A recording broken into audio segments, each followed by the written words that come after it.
Assalamu alaikum wa rahmatullahi wa barakatuh. Welcome to Living in the West.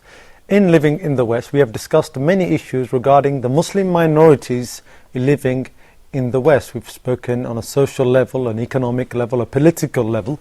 We spoke about the importance of looking into this topic. I have with me Sheikh Haytham Al-Haddad from the Muslim Research and Development Foundation, an organization and think tank from the United Kingdom, who looks into providing solutions for this mass of Muslims. Assalamu alaikum, Shaykh. Alaikum assalam wa rahmatullahi wa barakatuh. Shaykh Haytham, in previous episodes, we discussed a very important point. We discussed that Allah subhanahu wa ta'ala orders us to be kind with the non-Muslims that we live with, to be just towards them. And also, there's a point that we touched upon, the point of calling them to Allah, this dawah, this call, being something obligatory. If I can ask you, what are the conditions or what are the ways that we approach this calling to Allah subhanahu wa ta'ala? Bismillahir Rahmanir Rahim. Alhamdulillah wa salatu wa salamu ala Rasulillah. The best way is to follow the methodology of the Quran. And by the way, we haven't seen enough studies to talk about the methodology of da'wah in non-Muslim countries. So true. In light of the Quran. And I would like to appeal again to the audience. Sorry, this is not a commercial break, but I am trying to appeal for the betterment of the Muslims living in the West.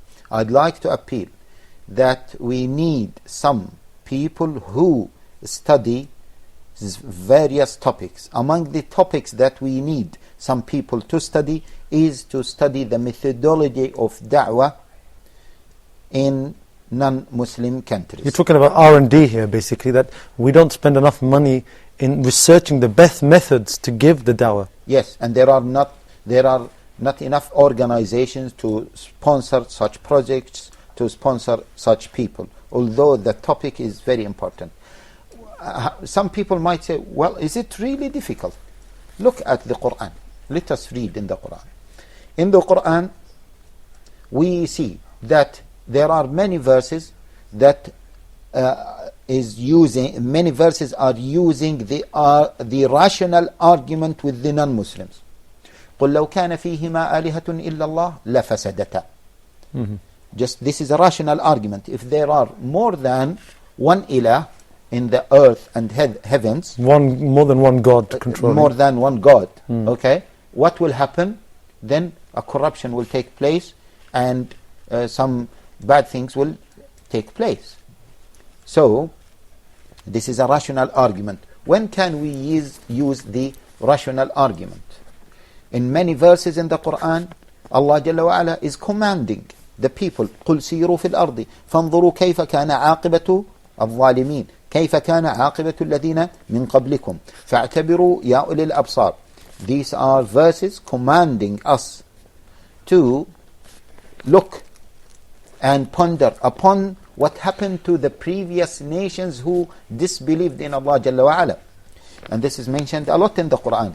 Now, can we use this in the current context? Means we should ask the non-Muslims to look at the previous non-Muslim nations and what has happened to them. This is another level. In the Quran, Allah Jalla wa Ala says many times, إِنَّ الَّذِينَ كَفَرُوا سَوْفَ نُصْلِيهِمْ نَارًا. For example, that Allah Jalla wa Ala is warning the kuffar to go to hellfire. Many ayat, and this is our book. And this book that Allah Jalla wa Ala revealed at that time, 1400 years ago, is applicable and must be implemented now. Do we implement these ayat? What is the context of those ayat? Now, no one can say that this kind of discourse is useful for Arabs at that time. No one can say this. Why? Because Allah Jalla wa Ala commanded us to follow this Quran in all our life, in all spheres in our life, every time, wherever we are. Which means that this discourse that Allah Jalla wa Ala mentioned it at that time, okay, or revealed Quran at that time, is useful and should be used at our time.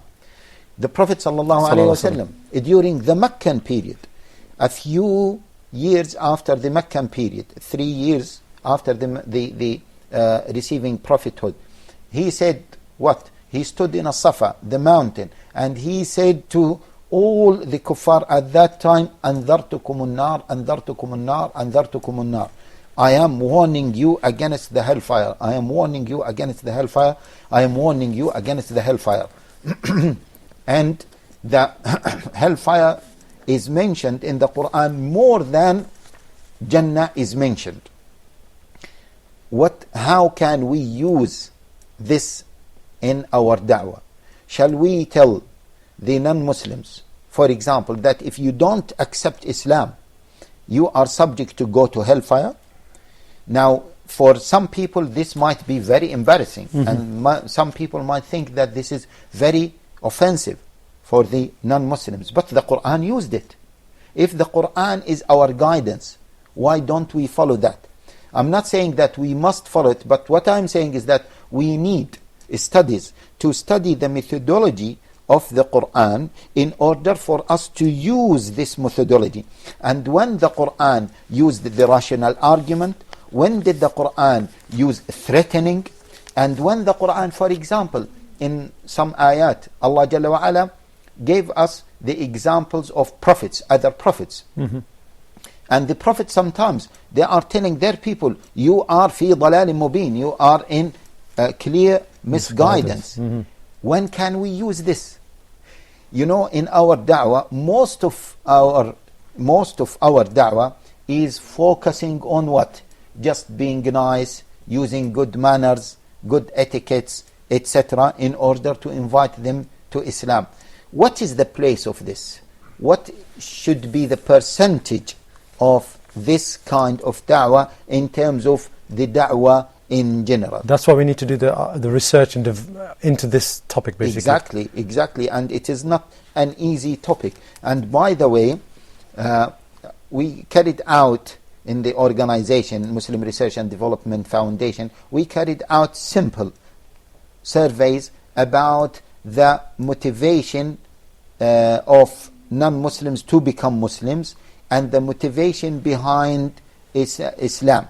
Okay? Why did the new Muslims accept Islam? And you will be amazed that all of them almost said that we accepted Islam because we came to realize that Islam is the truth. Now this is very important. What attracted them to Islam is not how Muslims look like, is not how Muslims are managing their social life. It is not the economical system in Al-Islam only, but these might be ways for them to study Al-Islam as a religion, to study the basic principles of Al-Islam, to study At-Tawheed. So once they have been attracted by those elements, then they started to study the principle of Trinity and the principle of Tawheed. And they come to realize that At-Tawheed is the Haqq. So they adopted Islam because of this. Now, if we go to all the prophets that have been mentioned in the Quran, طيب وما أرسلنا من قبلك من رسول إلا نوحي إليه أنه لا إله إلا أنا فاعبدون. This is the central point of the messages of all the prophets, to call for Tawheed. How do we carry that? What is the role? How do we carry that? How do we attract people to study Tawheed, the principle of Tawheed? And how do we convince them that Tawheed is the Haqq, is the truth? This is a very, very critical point. And what are the tools used to, what are the possible tools to encourage people to look at Islam? We have to be careful about that. Because we are talking about this issue. For example, the role of Quran. You know that during the time of the Prophet ﷺ, the story of Umar ibn al-Khattab. Umar ibn al-Khattab accepted Islam by listening to Surah Taha in one narration, or in another narration, another surah. Just by what? Listening to Quran. Okay, Umar ibn al-Khattab was an Arab, and he understands Arabic language, and he understands how profound the Quran was, or is. How can we implement this in our life? Now, all or most of the non-Muslim countries, they don't speak Arabic. Can we say that reciting Quran in Arabic is enough to attract people to Islam? Or can we say that reciting the translation of the Quran, so the powerful meanings of the Quran, are the key point to attract people to Islam and to challenge them? There are examples of this, and there are other examples of that. And by the way, there are some studies that that said clearly that reading Quran, even reading Quran in its English or French or German translation, attracts people to Islam. And there are many examples that we can give that illustrate this fact. Okay, Jazakallah khair, Shaykh Haytham. We're going to take a short break and inshallah return in a couple of minutes. Please do stay with us and Living in the West.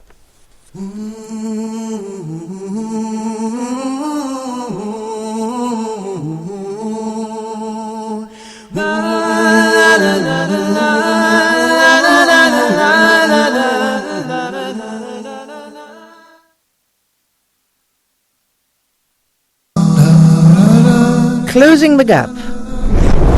Why closing the gap? In this program, Sheikh Yusuf Estes and Omar Dunlap are going to discuss how to bridge the gap between peoples of different cultures and orientations, the gap between males and females, Muslims and non-Muslims, the East and the West. Human beings feel like that they're being slighted one way or the other. The gap between the youth and the elders, the gap between various status in working, the work field, and education, and then trying to provide solutions for these particular problems.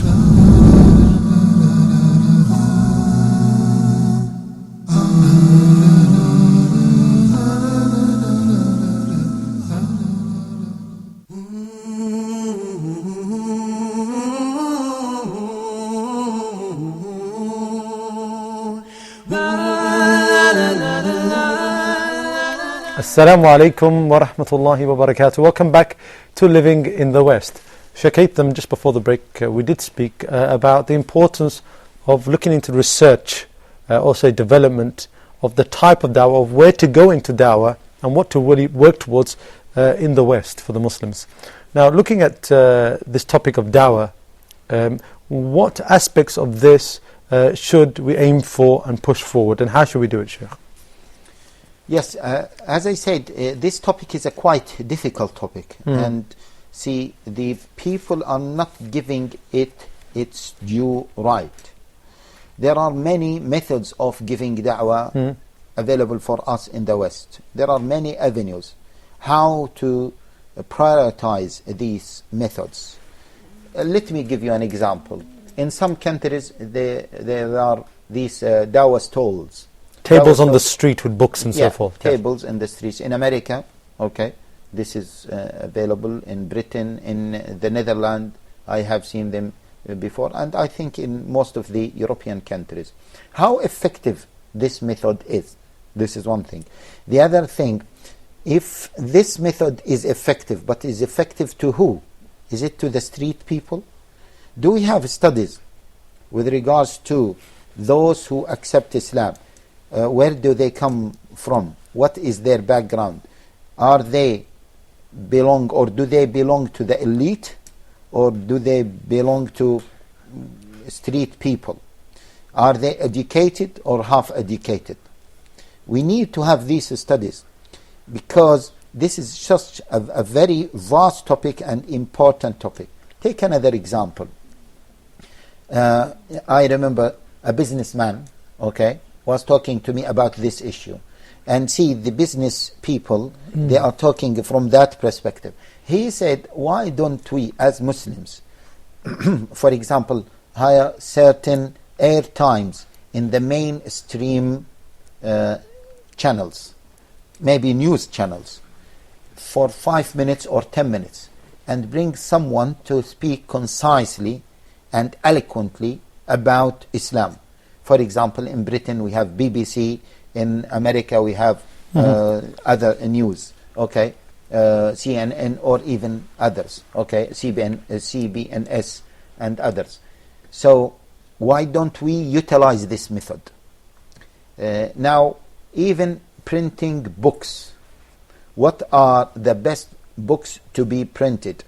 Even when we want to print Quran, the Mus'haf translated in English, what kind of what size the Quran should be, how the presentation of the printed copy should look like. And these minor issues, we haven't had any, we hadn't have enough researches about these issues and about the most effective way. Now the Prophet ﷺ, during his time, the Prophet, as the Ibn al-Qayyim said, that Allah Jalla wa Ala gave the Prophet ﷺ all types of miracles, and the strongest miracle given to the Prophet ﷺ is the Quran. Why? Because they said that the Quran challenged Arabs from a linguistic point of view, and the most powerful tool Arabs had at that time is language. Quran challenged them. Some scholars said, but we have to add to this that it is not only the linguistic challenge, but the meanings in the Quran are applicable to challenge any nation after the Arabs. And that's why we see so many scientific facts mentioned in the Quran. And those scientific facts can be used for da'wah in any place, at any time. Okay, Sheikh, that's now clear, that the importance of this research and looking into what to focus on. But a question may arise now, and I think it's, especially in Dawah in the West, it's one of the most important questions, and it involves a community and a personal level, is what sort of da'wah are we talking about? Are we talking about calling people to Islam, or is there a more important da'wah or islah or fixing of correcting the Muslims in the West to practice Islam? Okay, if I understood you correctly, you are talking about two spheres. Da'wah to Muslims to become better Muslims, and da'wah to non-Muslims to become Muslims. That's right. Yes, this is a very valid point. And I do remember that I had a discussion with someone who is involved in these kind of researches. And he said to me that, look, at the time of the Prophet ﷺ, the Muslims in Mecca belonged to the elite, mainly belonged to the elite. And some of them belonged to other types of the society. Yani, for example, the Prophet ﷺ himself descended from the Quraysh tribe and from the best lineage. Similarly, Abu Bakr, who is the second person to accept Islam, Ali ibn Abi Talib, Khadija radiallahu ta'ala anha, were from the elite. And Khadija was a rich person. So the non-Muslims at that time, they were looking up to the Prophet sallallahu alaihi wasallam. This has to be taken into account. It is true that there are people like Bilal, who does not belong to that society at that time. He came from Abyssinia, and he is from the poor or the slave class at that time, if you can call it. So, do Muslims look like this? Means Muslims in America or Muslims in Europe, do they belong to the elite class, or do they belong to the class that is similar to Bilal class? That's why, okay, if we accept this classification, but the West will look at us from this perspective. You know, the West, they have this class system, and the skin color is very important. So how can we overcome this problem? The West might look at us as the non-Muslims during the time of the Prophet ﷺ used to look at Bilal. They will not look at us as the kuffar of Mecca used to look at the Prophet ﷺ, or used to look at Abu Bakr radiallahu ta'ala anhu. How can we overcome this problem? That's why some people are suggesting that we have to strengthen the Muslim community and better the situation of the Muslim community before we go externally and give da'wah to non-Muslims. I believe that this should be studied. However, I believe that we should go in both directions. In parallel, basically. In parallel. We give da'wah to Muslims to better the situation of Muslims from different angles, and in the meantime give da'wah to non-Muslims. And I don't think that there is a contradiction between the two approaches. Okay, finally, a question of community obligation, which is how much is it an obligation on the community to not just do research and development, but one major part of it is setting up community dawah community projects or dawah community centers. How important is it? Because like you said before, if the community pushes these, it's seen as part of a community, a multicultural community. We should have our instruments, our agencies. Yeah, this goes with the commandments that Allah Jalla wa Ala commanded us to do. كنتم خير أمة أخرجت للناس تأمرون بالمعروف وتنهون عن المنكر. Allah Jalla wa Ala said, وَلْتَكُمْ مِنْكُمْ أُمَّةٌ يَدْعُونَ إِلَى الْخَيْرِ وَيَأْمُرُونَ بِالْمَعْرُوفِ وَيَنْهَوْنَ عَنِ الْمُنكر. There should be an ummah among you that calls for khair, for good. This means that any Muslim community in any non-Muslim country, if they don't come together to establish those organizations that call for Islam, this Muslim community might be in sin, because they are lacking behind. And unfortunately, many Muslim communities don't put attention to that. We see many Muslim communities are putting so much attention to the issue of politics, but they don't put attention to the issue of da'wah. And if we are failing in da'wah, we are going to fail in other spheres. And from another perspective, we need to give da'wah to the indigenous people.